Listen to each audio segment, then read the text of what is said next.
guys, Comic Boom here to talk about Doomsday Clock number 3. Once again with two amazing covers drawn by Gary Frank. Look at that one of Batman reading Rorschach's journal, huh? And how about this? This representing the bottle that was, I believe, thrown against the wall. Could be representative of what was thrown against the wall by the comedian at some point during his battle with Ozymandias.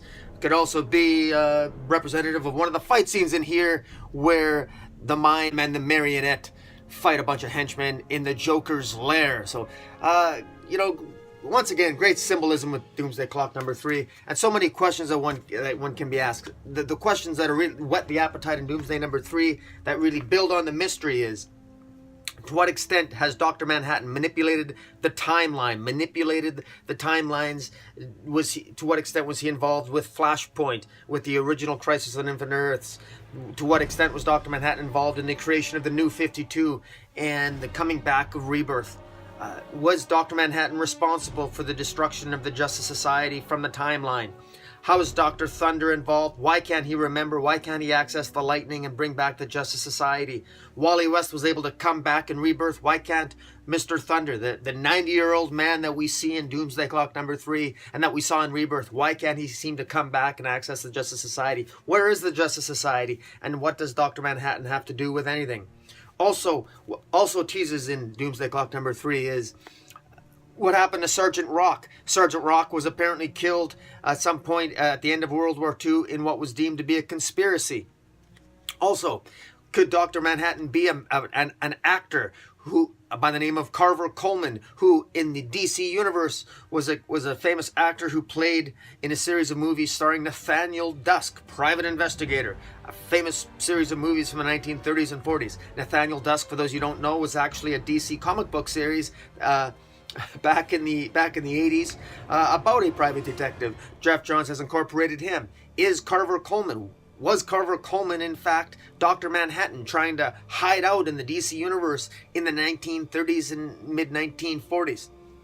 We don't know. What we do know is that Carver Coleman mysteriously died. He was apparently murdered, and one of the suspects in the murder of Carver Coleman was a man by the name of John Law, who was a member of the Justice Society and the All-Star Squadron. He was known as the Tarantula, and he had an affair with with a woman by the name of Libby Lawrence, who we know to be Liberty Bell. So we got two members of the Justice Society of America, or at least the All-Star Squadron, Tarantula and Liberty Bell, who had some involvement with Carver Coleman, who was murdered ostensibly, potentially by John Law, who is the Tarantula. That's back in the 1940s.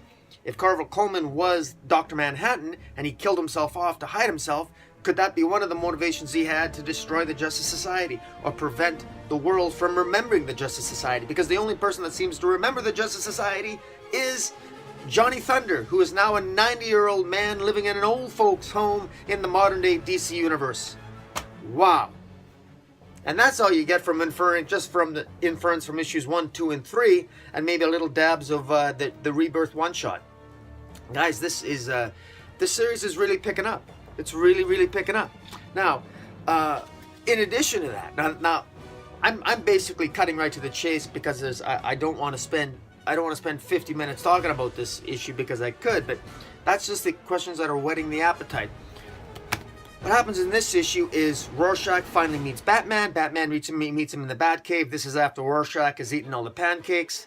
Batman clearly sees that he seems to be intrigued by Rorschach, and he ends up basically misleading Rorschach into believing that he actually doesn't think Rorschach is a Looney Tune. He in fact does think Rorschach's a little off his rocker.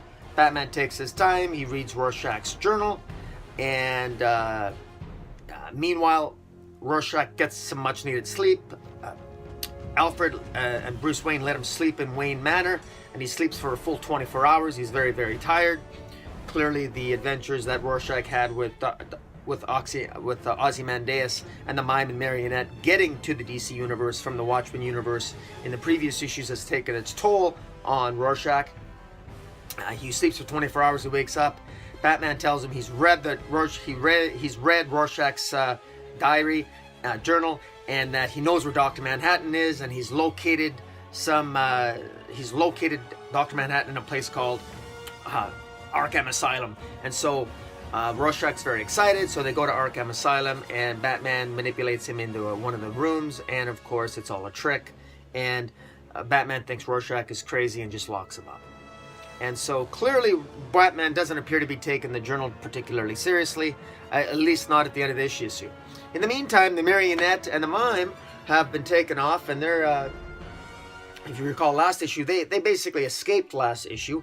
If you recall, when the Ozymandias Rorschach recruited the Mime and Marionette to come to the DC universe, their reasonings for bringing the Mime and Marionette to the DC universe was that on the off chance that they could find Dr. Manhattan, Dr. Manhattan at one point in the past refused to kill the Marionette because the Marionette was pregnant at the time with a child that at some point the Mime and Marionette lost their child. So they're always looking for their son. The Mime and Marionette, they want their son back. And ultimately, for whatever reason, Dr. Manhattan never killed Marionette and the Mime upon stopping them from committing a bank robbery back in the day because Marionette was pregnant. But there might be more of a connection there. Is the child, the unborn child, was the child that Marionette gave birth to, was that even the Mime's? Because she's intimately involved with the Mime, but maybe it's Dr. Manhattan's kid.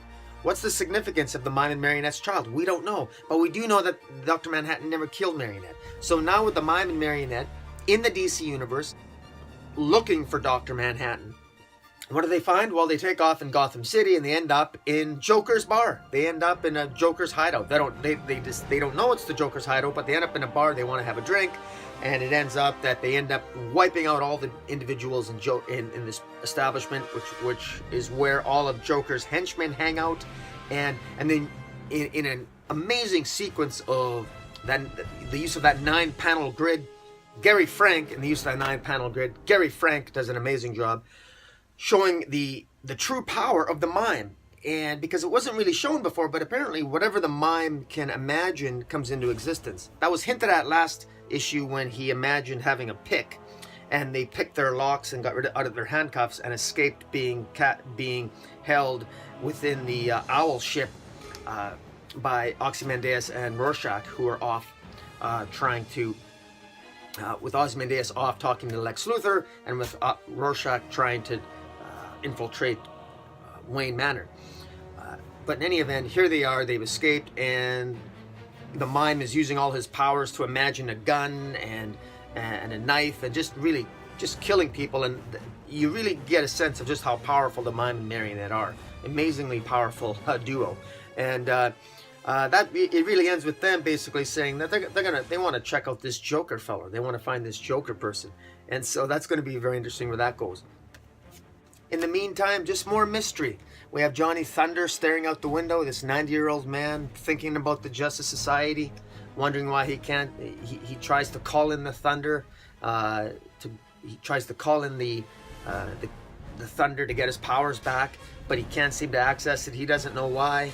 And meanwhile, we have Rorschach himself, who is we still don't know who Rorschach is, but it's hinted that it might very well be Rorschach's psychiatrist from the Watchmen series.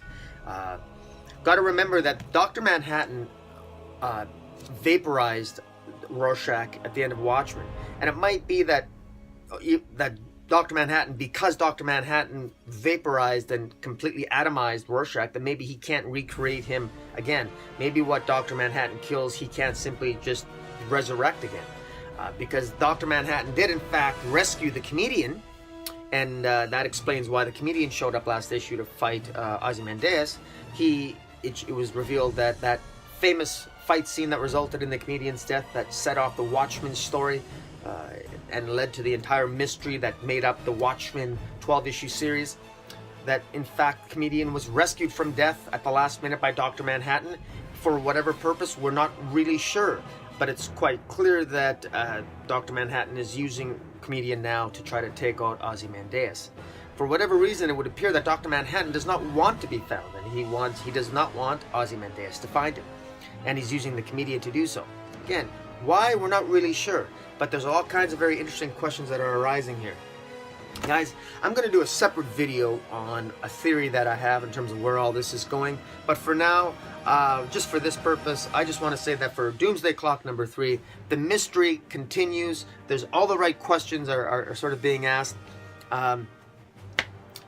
Again, this is just moving one step forward. One of the things you'll notice is that Batman himself, one of the sort of misdirections on the cover here, and it is a misdirection, is you'll see that Batman has that symbol on the cover, yet inside, when it shows Batman reading the journal on the inside of the comic book, you'll see that he's got a very different symbol on. He's got a different symbol. He's got sort of a, well, the symbol's just different. It seems to be more three-dimensional and thicker. And the reason for that is this takes place actually basically 12 months from now. We got to remember that the Watchmen universe, pardon me, we got to remember that the Doomsday Clock universe is taking place basically 12 months ahead of the rest of the DC universe, and that by the time we get to the final issue, the rest of the DC universe will apparently have caught up, according to what Jeff Johns said. Now, the problem with that is that there's been delays, and this is going to ship monthly until issue 5.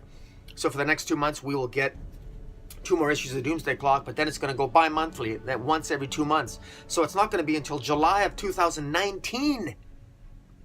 June or July of 2019 that we're going to get finally going to get the 12th issue here. So that, I got to think that's got to throw a little bit of a wrench into the planning of what DC is doing for some of their events, if in fact there's even going to be any events tied into Doomsday Clock. So I'm not sure how that's going to work editorially, but it's something that we got to be mindful of as this series moves forward. Check out Doomsday Clock. The art is fantastic. Again, the mime and the marionette taking out Joker's henchman is a highlight of the issue.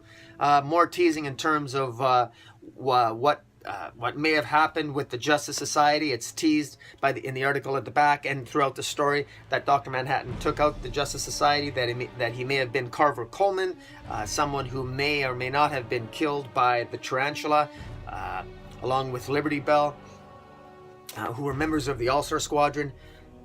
The histories of the DC Universe are really come into play here. The Justice Society, how it affects the New 52, how it affected Flashpoint. All this is coming into play. I'm going to do a separate video about that. That will be at least 30 minutes long. This is actually very complex. And but at this point in time, Johns is just teasing the casual reader here at issue 3. But there's much more to come. In the meantime, Comic Boom, out.